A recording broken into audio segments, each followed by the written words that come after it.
कांग्रेस की भारत जोड़ो यात्रा राहुल गांधी के नेतृत्व में यूपी पहुंच गई और यूपी के गाजियाबाद में प्रियंका गांधी ने अपने भाई और कांग्रेस के पूर्व अध्यक्ष राहुल गांधी और उनके साथ आए जत्थे का गर्मजोशी के साथ स्वागत किया। इस मौके पर प्रियंका गांधी काफी खुश नजर आई और वहीं इस यात्रा को लेकर कांग्रेस को बीजेपी का हमला भी सहना पड़ रहा है।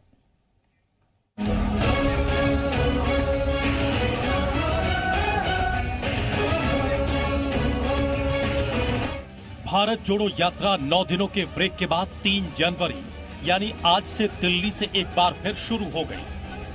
भारत जोड़ो यात्रा का पहला चरण 24 दिसंबर को दिल्ली में खत्म हुआ था।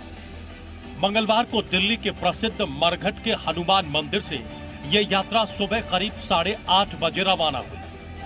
दिल्ली से यह यात्रा यूपी में एंट्री कर चुकी है। राहुल 3 जनवरी को गाजियाबाद के लोनी, 4 जनवरी को बागपत। ये अपने घर में जो 2 एक्स्ट्रा बेडरूम है उसमें होम स्टे बिजनेस करके महीने का 60,000 कमा रहे हैं। आपको भी ये करना है तो फ्रीडम ऐप को अभी डाउनलोड कीजिए। और 5 जनवरी को शामली पहुंचेंगे।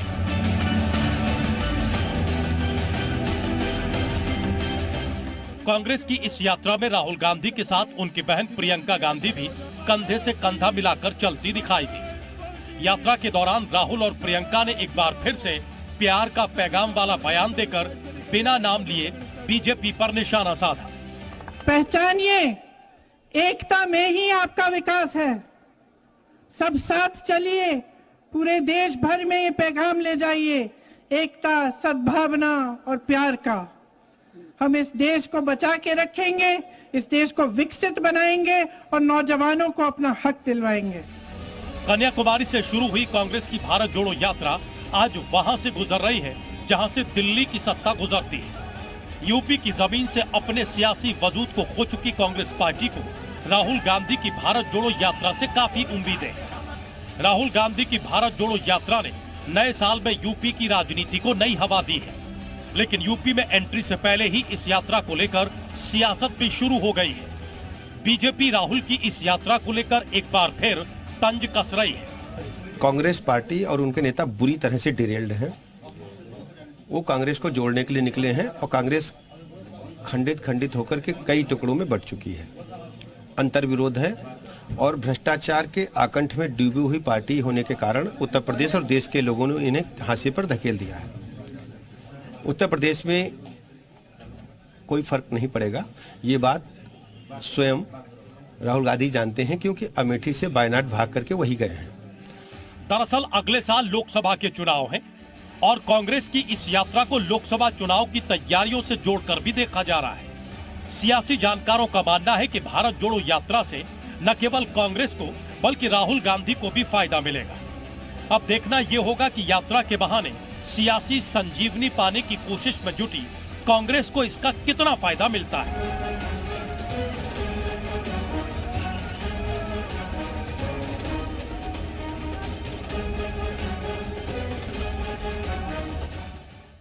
राहुल गांधी उत्तर प्रदेश में अपनी भारत जोड़ो यात्रा निकाल रहे हैं। इस दौरान कांग्रेस के तमाम वरिष्ठ पदाधिकारी व कार्यकर्ता इस रैली में जुट रहे हैं, लेकिन भारतीय जनता पार्टी ने इस रैली पर हमला बोला है।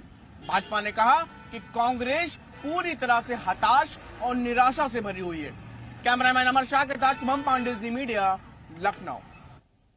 तो कांग्रेस को भारत जोड़ो यात्रा से काफी उम्मीदें हैं और यूपी में उसे सियासी संजीवनी की तलाश है। ऐसे हम इसलिए कह रहे हैं क्योंकि पिछले 2 विधानसभा और लोकसभा चुनावों के आंकड़े यही बता रहे हैं। पहले बात पिछले 2 लोकसभा चुनावों की करते हैं, ग्राफिक्स के जरिए आपको जानकारियां देते हैं।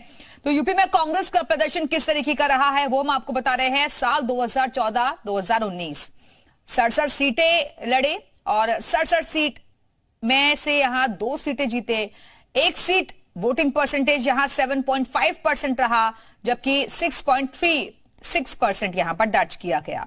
अब आपको बताते हैं कि यूपी में कांग्रेस का प्रदर्शन पिछले 2 विधानसभा चुनावों के आंकड़े क्या बता रहे हैं। तो यूपी में कांग्रेस का प्रदर्शन कैसा रहा है, क्योंकि ग्राफ लगातार तेजी के साथ घटता ही जा रहा है।